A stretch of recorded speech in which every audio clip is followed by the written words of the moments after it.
Now we go into the SAQ, right? This is the next section of the test. 40 minutes, 2 problems, okay? Wow, you may be thinking, well, 2 problems in 40 minutes? That's 20 minutes per problem. What are they doing? No. Okay, when they mean 2 problems, they mean 1A, 1B, 1C, okay? And for each, I recommend writing a paragraph, okay? So the problems have been broken down, like I said, 1A, 1B, 1C. This now, compared to the MCQ, this depends more on background information, okay? You will need to have a deeper understanding of the event in question, right? This does give you a document, right? So you don't have to completely rely on background information, but you do need to know a little bit more about background information. So I added an example, right? I don't know how big Kanye West fans you guys are, but he did drop an album recently, Donda. Name 2 reasons Kanye West delayed the album Donda late. So obviously you may need background info on Kanye. Don't expect you to know this, but when the AP exam comes, you should feel confident about your AP Euro knowledge. So if this question was about AP Euro, you should have a pretty good knowledge about that. You should be able to answer that. So obviously start with responding to the question. So the question says, name 2 reasons Kanye West delayed the album Donda late. 2 reasons Kanye West delayed the album Donda was, right? Notice how I just rephrased the question in the beginning. 2 reasons Kanye delayed the album Donda, right? And then I just say the 2 reasons. So 2 reasons Kanye delayed the album Donda was that he was just getting over his divorce with Kim Kardashian, and he ran for president, right? Obviously, it didn't work out, right? Because it never works out for Kanye. But okay, so but yeah, he's getting over that emotional impact of getting divorced from Kim Kardashian and well, running for president, right? He just did a campaign, so that's big. So now, how do you want to? So I said, right at the beginning, I said write a paragraph for each part of the question, right? So in this one, you'd start with the topic, right? This is the 2 reasons, right? So my topic sentence would be 2 reasons Kanye West delayed the album Donda was because he was getting over his breakup with Kim Kardashian, his divorce with Kim Kardashian, and he just ran for president, delaying his musical career. So that's my topic sentence, right? Now I have to provide evidence for that. So how would I provide evidence for that? Obviously, I could use maybe if I had more knowledge about Kanye and Kim's divorce, right? Why it was such a big thing for Kanye, right? Maybe I can talk about how his presidential campaign kind of made him focus on that rather than focus on music.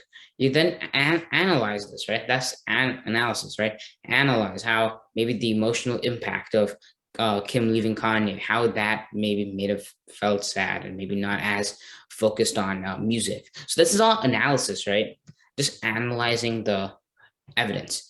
And this, by doing these 3 steps in putting it in your paragraph, you are just showing that you know the concepts. You know how to answer this question. You know how to use your history to answer questions like this. Okay, moving on. All right, now a document-based question. All right, this is known as the DBQ. So you have 60 minutes to write an essay. So obviously, as the AP Euro exam starts to come close, you want to start doing these things in whole sitting. Obviously, in the beginning, do not do this, right? You want to focus on getting all the points for this. So 60 minutes to write an essay. You do get 60 minutes, you have to write the essay in 1 sitting. Okay.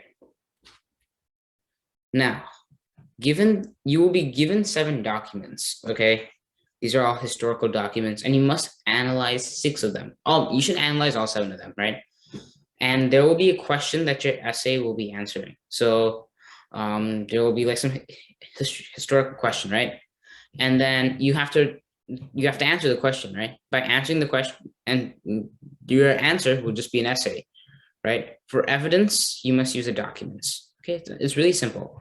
You have documents, right? You have a question, you have to write an essay, and in that essay, you must use the documents as evidence. Okay, so now for this, you get a total of 7 points. So the first point you get by writing a thesis, right? This thesis must respond to the prompt, right? Fully respond to the prompt, fully. So remember how I said in the last slide, how you must reword the thesis, reword the problem? You should do the same thing for this, right? Same thing you should reword. You should reword the problem. So the reason blank, blank, blank was because this, all right? So that's how you get 1 point. That's a really easy point, but it's an incredibly important point because the entire essay is just going to be on proving this thesis, right? Proving your actual 1-sentence answer, right? Now, but before you write your thesis, you want to put some context, right? So say your question is about, I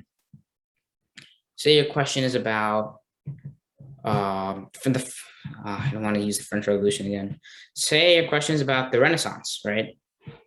If the question is about the Renaissance, maybe give some more context on what happened before the Renaissance, right? What made the Renaissance? What happened? So this is like 50 to 100 years before the time in question.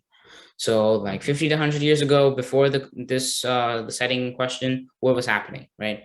If your question is about how Leonardo da Vinci's, how the Italian Renaissance and the Northern Renaissance are different, 50 to 100 years before that, talk about how the Renaissance actually developed in both parts of Europe, right? So that's context. Once again, you don't want to go too much into this, right? Context is just 1 point. It is 1 point, right, out of 7, but being 1 point, but you don't want to go too much into this. 4 or 5 sentences is just enough. In my first one, I wrote 11 sentences. I cannot write 11 sentences in 60 minutes on just context. I need to focus on other things. And this is where other things matter, right? Evidence, okay, backing up your claim.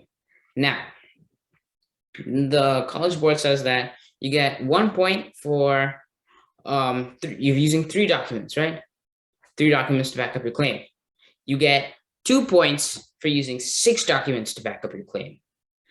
Now, when I say back up your claim, you must use these documents in such a way that they actually do prove to be meaningful in answering your question, right?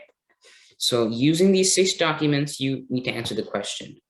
I would always also suggest citing these documents just by writing what document it is, right? So that they can like cancel off that you use this document, you use this document, you use this document. So this is how you get 2 points just by using 6 documents, right? Now, in order to get the 3rd point, right, you must use a piece of evidence outside the documents. So now this is how they test you to see that you know the period in question pretty well, right? You know how, like, you have background knowledge on this, right? This should be pretty easy. Now, 2 points, okay? Analysis and reasoning. Obviously, you have to analyze the evidence. And I said, right, in order to get the full 2 points, you not only have to put the documents inside the essay, but you have to say how they matter in proving your thesis, right? That's how you prove your thesis. You have to talk about how they matter, right? So now, you get another point in analysis by using Hippo. Now, Hippo is just about the point of view of the author, right? So say in one of the documents, this author is say a communist, right? He's a commie, right? And he talks about how private companies are terrible, right? They treat workers so bad. Now, because he's a communist, how does that affect his view in the document, right? Okay, so the author is a communist because the point of view, so in order to get this full point, you have to say the point of view in this document is that the author is a communist. Because the author is a communist, he is trying to prove, and he's trying to show, and like he's trying to show like why capitalism or private enterprises are so bad, right? That's how you do it. And then you don't even have to do that. You can also add about how because the person is a communist, right? What are his goals? What are his intentions in writing such a document, right? Just by saying that, I know even if it hurts your claim, right? Say you're talking about why communism was such a big thing, right? Even if it hurts your claim, still do it, okay? It's not about proving your claim. It's really not. I mean, obviously you must take a stance, but it doesn't matter if you prove a claim, right? It's about getting all the points. And that's what the main thing I want to say from both the DBQ and the LEQ. Right? You don't have to be the best writer, right? I'm a terrible writer. I suck at essays, right? Which is not a good thing because college apps are coming and that's gonna be really bad. But you don't have to write a good essay. You don't. You just have to make sure that you get all the 7 points. That's why this was so easy for me. I'm a terrible writer, but I was able to get a 7 out of 7 on the essay because I was able to do all 7 of these points. I was able to use Hippo, right? I was able to show the point of view and how that affected the claim of the document.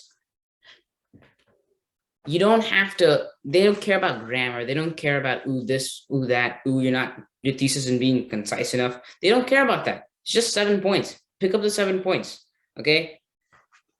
Your writing doesn't have to be perfect. It's 7 points. Okay. Reasoning. Okay, now complexity. Remember how I said that you're just proving your stance? Like how even though you take a stance, you still have to use Hippo, even if it hurts your stance. Yeah, complexity is going to hurt it way more. Now you have to argue for the exact opposite, right? So your question, so we'll do like a practice DBQ there, but you have to argue for the exact opposite stance, right? So, well, so for example, say there's 2 reasons why, 2 reasons why an event in history happened, right? Event A and event B. And the question asks, which one was more important, right, in the event A or event B? So you can say, well, event A was, the reason A was more important because of so-and-so, right? However, reason B was also very important because of this. That's just your thesis, right? Showing that you have a broader understanding of the thing. You understand that how one reason can be, one reason is more important, but you also understand how the second reason can also be very important. That shows that you have a broader understanding of the concepts.